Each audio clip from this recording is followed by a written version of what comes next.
लहानपणी आईच्या हातचा लोण्याचा केक आपण सगळ्यांनीच खाल्लाय आणि त्याचीच आज एकदम सोपी रेसिपी तुमच्यासाठी घेऊन आली आहे।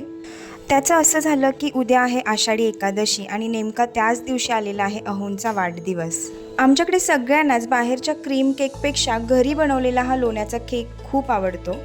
तुम्ही जर साताऱ्याचे असाल तर पालेकर बेकरीचा केक कधी ना कधीतरी खाल्ला असेल आणि सेम तशीच टेस्ट या केकची सुद्धा लागते। अजिबात भांड्यांचा पसारा न करता फक्त एका मिक्सरच्या भांड्यामध्ये हा केक आपण तयार करणार आहोत। त्याचबरोबर आजचा हा केक मी एअर फ्रायरमध्ये करणार आहे। केकचं तयार मिश्रण केक टीनमध्ये घालून घेतलेलं आहे। एअर फ्रायर जो आहे तो 160 डिग्रीला 10 मिनिटं प्रीहीट करून घेतलेला आहे आणि 160 डिग्रीलाच 30 ते 35 मिनिटं आपण केक बेक करून घेणार आहोत। केकसाठी लागणारे सर्व ingredients me step by step व्हिडिओमध्ये दाखवलेलेच आहेत।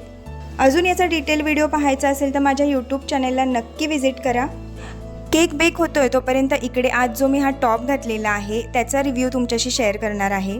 हा टॉप जो आहे तो मी मीशोवरून परचेस केलेला आहे। याचं कापड आणि प्रिंट मला खरंच खूप आवडलं। तुम्हालाही याची लिंक हवी असेल तर कमेंटमध्ये नक्की विचारा। इकडे साधारण 35 मिनिटं झालेली आहेत आणि केक जो आहे तो आपला छान बेक झालेला आहे। मस्त स्पॉन्जी असा हा केक तयार होतो। तुम्हालाही आजचा व्हिडिओ आवडला असेल तर व्हिडिओला नक्की लाईक करा। भेटूया नेक्स्ट व्हिडिओमध्ये, तोपर्यंत बाय बाय।